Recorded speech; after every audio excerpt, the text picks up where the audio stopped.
क्या आप जानते हैं, भारत की धरती पर एक ऐसा योद्धा हुआ जिसकी कहानियां आज भी गूंजती हैं? क्या आप उस वीर की पौराणिक कथाओं से परिचित हैं जिसने दुश्मनों को धूल चटाई? पृथ्वीराज चौहान सिर्फ एक नाम नहीं, बल्कि साहस और पराक्रम की एक अमर गाथा है। उनकी वीरता, प्रेम और बलिदान की कहानियां भारतीय इतिहास के पन्नों में स्वर्णिम अक्षरों से लिखी गई हैं। हम आपको ले चलेंगे एक रोमांचक यात्रा पर, जहां आप पृथ्वीराज चौहान के जीवन के अनछुए पहलुओं को जानेंगे। उनकी प्रेम कहानियां, उनके युद्ध कौशल और उनकी अद्भुत रणनीतियों को उजागर करेंगे।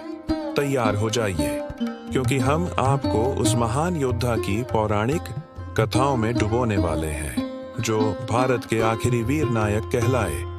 यह कहानी आपके दिल को छू जाएगी और आपको सोचने पर मजबूर कर देगी।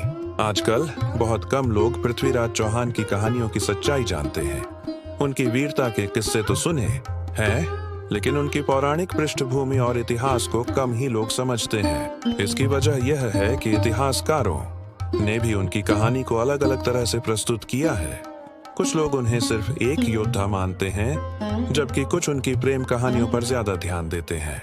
लेकिन सच्चाई यह है कि पृथ्वीराज चौहान की कहानी भारतीय पौराणिक कथाओं का एक महत्वपूर्ण हिस्सा है। उनकी कहानी हमें यह सिखाती है कि कैसे एक योद्धा अपने धर्म, अपनी धरती और अपने प्रेम के लिए लड़ सकता है। इस वीडियो में हम पृथ्वीराज चौहान की कहानी को पौराणिक कथाओं के संदर्भ में प्रस्तुत करेंगे। हम उनकी जिंदगी के हर पहलू को गहराई से जानेंगे और यह समझने की कोशिश करेंगे कि उनकी कहानी आज भी इतनी महत्वपूर्ण क्यों है। हम उनके जीवन की कठिनाइयों और चुनौतियों का सामना करने के तरीके को भी समझेंगे। पृथ्वीराज चौहान की गाथा अभी अधूरी है। उनके शौर्य और बलिदान की गहराई में उतरने के लिए सब्सक्राइब करें, अपनी प्रतिक्रिया और सवाल कमेंट में लिखें। आपकी राय अनमोल है। आइए मिलकर इस वीर नायक की विरासत को संजोएं और आगे बढ़ाएं।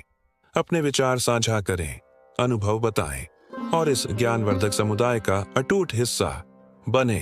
पृथ्वीराज चौहान की पौराणिक कथा को समझने के लिए हमें 3 मुख्य बातों पर ध्यान देना होगा। पहला, उनके जीवन की ऐतिहासिक पृष्ठभूमि को समझना। दूसरा, उनकी प्रेम कहानी और उसके महत्व को जानना।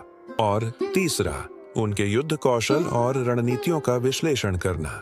इन तीनों पहलुओं को समझकर हम यह जान सकते हैं कि पृथ्वीराज चौहान सिर्फ एक योद्धा नहीं थे, बल्कि एक महान नायक थे।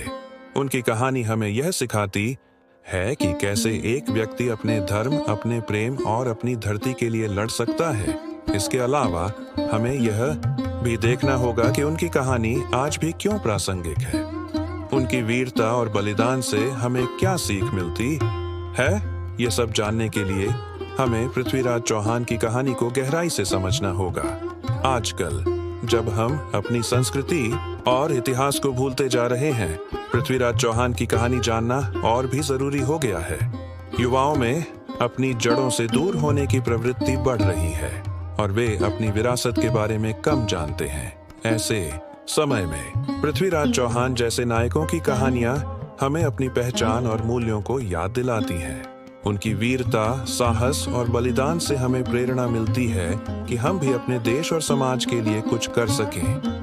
यह जानना जरूरी है कि इतिहास को भूलने से हम अपनी गलतियों को दोहरा सकते हैं। पृथ्वीराज चौहान की कहानी हमें यह भी सिखाती है कि एकता में शक्ति है और फूट में विनाश। इसलिए यह जरूरी है कि हम उनकी कहानी को समझें और उससे सीख लें। पृथ्वीराज चौहान की कहानी को समझने के लिए हमें कुछ महत्वपूर्ण पहलुओं को समझना होगा। सबसे पहले हमें 12वीं शताब्दी के भारत की राजनीतिक स्थिति को समझना होगा। उस समय भारत कई छोटे छोटे राज्यों में बंटा हुआ था और उनमें आपस में अक्सर युद्ध होते रहते थे। दूसरा, हमें चौहान वंश के बारे में जानना होगा। पृथ्वीराज चौहान इसी वंश के राजा थे और उन्होंने दिल्ली और अजमेर पर शासन किया था। तीसरा, हमें मोहम्मद गोरी के बारे में जानना होगा। वह एक विदेशी आक्रमणकारी था जिसने भारत पर कई बार हमला किया। इन तीनों चीजों को समझकर हम पृथ्वीराज चौहान की कहानी को बेहतर ढंग से समझ सकते हैं। क्या आप जानते हैं कि उनकी सेना में कितने सैनिक थे या उनके युद्ध की रणनीतियां कैसी थीं? पृथ्वीराज चौहान की कहानी से हम कई चीजें सीख सकते हैं। उनकी वीरता से हमें साहस मिलता है और उनके बलिदान से हमें देशभक्ति की प्रेरणा मिलती है।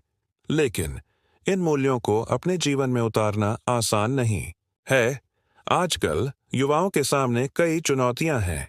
उन्हें अपनी पढ़ाई, करियर और सामाजिक जीवन में संतुलन बनाना होता है। ऐसे में पृथ्वीराज चौहान की कहानी से प्रेरणा लेकर वे अपने जीवन में सफलता प्राप्त कर सकते हैं। उदाहरण के लिए, उनकी तरह युवाओं को भी अपने लक्ष्यों के प्रति दृढ़ रहना चाहिए। उन्हें हार नहीं माननी चाहिए और हमेशा अपने सपनों को पूरा करने की कोशिश करनी चाहिए। साथ ही उन्हें अपने देश और समाज के लिए भी कुछ करना चाहिए। पृथ्वीराज चौहान की कथा में सबसे बड़ी चुनौती मोहम्मद गोरी के विरुद्ध युद्ध था।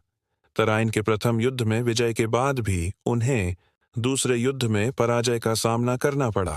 इस पराजय के अनेक कारण थे, किंतु एक महत्वपूर्ण कारण यह था कि पृथ्वीराज चौहान ने गोरी को कम करके आंका। उन्हें यह विश्वास हो गया था कि गोरी दोबारा भारत पर आक्रमण करने का साहस नहीं करेगा। यह एक गंभीर भूल थी। यह कहानी हमें सिखाती है कि कभी भी अपने प्रतिद्वंद्वी को कमजोर नहीं समझना चाहिए। सदैव उनके विरुद्ध पूरी तैयारी रखनी चाहिए और आवश्यकता अनुसार अपनी रणनीति में परिवर्तन करते रहना चाहिए। इसी रणनीति से आज की चुनौतियों का सामना किया जा सकता है। इतिहासकारों का मानना है कि पृथ्वीराज चौहान की हार का एक बड़ा कारण राजपूत राजाओं के बीच एकता की कमी भी थी। अगर वे सब मिलकर गौरी का सामना करते तो शायद नतीजा कुछ और होता। कई शोधों से यह भी पता चला है कि पृथ्वीराज चौहान एक कुशल योद्धा होने के साथ साथ एक दयालु शासक भी थे। उन्होंने अपनी प्रजा के लिए कई कल्याणकारी कार्य किए थे। उनकी कहानी से हमें यह सीख मिलती है कि हमें अपने समाज में एकता और भाईचारे को बढ़ावा देना चाहिए। हमें हमेशा दूसरों की मदद करनी चाहिए और एक बेहतर समाज बनाने की कोशिश करनी चाहिए। क्या आज के नेता इस बात से सहमत होंगे? शायद आपके मन में अभी भी कुछ सवाल होंगे। क्या पृथ्वीराज चौहान वास्तव में इतने महान थे? क्या उनकी हार उनकी गलती थी या यह सिर्फ एक दुर्भाग्यपूर्ण घटना थी? इन सवालों के जवाब आसान नहीं हैं, लेकिन इतिहासकारों और विशेषज्ञों का मानना है कि पृथ्वीराज चौहान एक असाधारण योद्धा थे, जिन्होंने अपनी मातृभूमि के लिए अपना जीवन बलिदान कर दिया। उनकी हार के कई कारण थे, लेकिन यह निश्चित है कि उन्होंने अपनी पूरी क्षमता से लड़ाई लड़ी। उनकी कहानी हमें यह सिखाती है कि हमें कभी भी हार नहीं माननी चाहिए और हमेशा अपने सिद्धांतों पर दृढ़ रहना चाहिए। तो दोस्तों, हमने देखा कि पृथ्वीराज चौहान की कहानी हमें साहस, देशभक्ति और बलिदान की प्रेरणा देती है। हमने यह भी सीखा कि एकता में शक्ति है और हमें कभी भी अपने दुश्मनों को कम नहीं आंकना चाहिए। अब सवाल ये है कि हम इन सीखों को अपने जीवन में कैसे लागू कर सकते हैं। सबसे पहले हमें अपने लक्ष्यों के प्रति दृढ़ रहना चाहिए। दूसरा, हमें अपने देश और समाज के लिए कुछ करना चाहिए। और तीसरा, हमें हमेशा दूसरों की मदद करनी चाहिए। अगर हम इन बातों का पालन करते हैं तो हम भी पृथ्वीराज चौहान की तरह महान बन सकते हैं। अब आप क्या करेंगे? अपनी राय कमेंट में जरूर बताएं। पृथ्वीराज चौहान पराजित अवश्य हुए, किंतु उनकी गाथा आज भी हमारा मार्गदर्शन करती है। उनका साहस, शौर्य और बलिदान अविस्मरणीय है। उनकी कहानी हमें स्मरण कराती है कि हमें सदैव अपने मूल्यों पर अटल रहना चाहिए और कभी भी निराश नहीं होना चाहिए।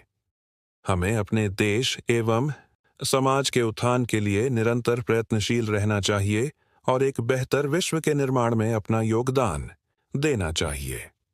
तो मित्रों, पृथ्वीराज चौहान की इस कथा से आपने क्या प्रेरणा ग्रहण की? अपनी प्रतिक्रियाएं टिप्पणी अनुभाग में अवश्य साझा करें और इसी प्रकार की प्रेरणादायक कथाओं के लिए हमारे चैनल को सब्सक्राइब करना न भूलें।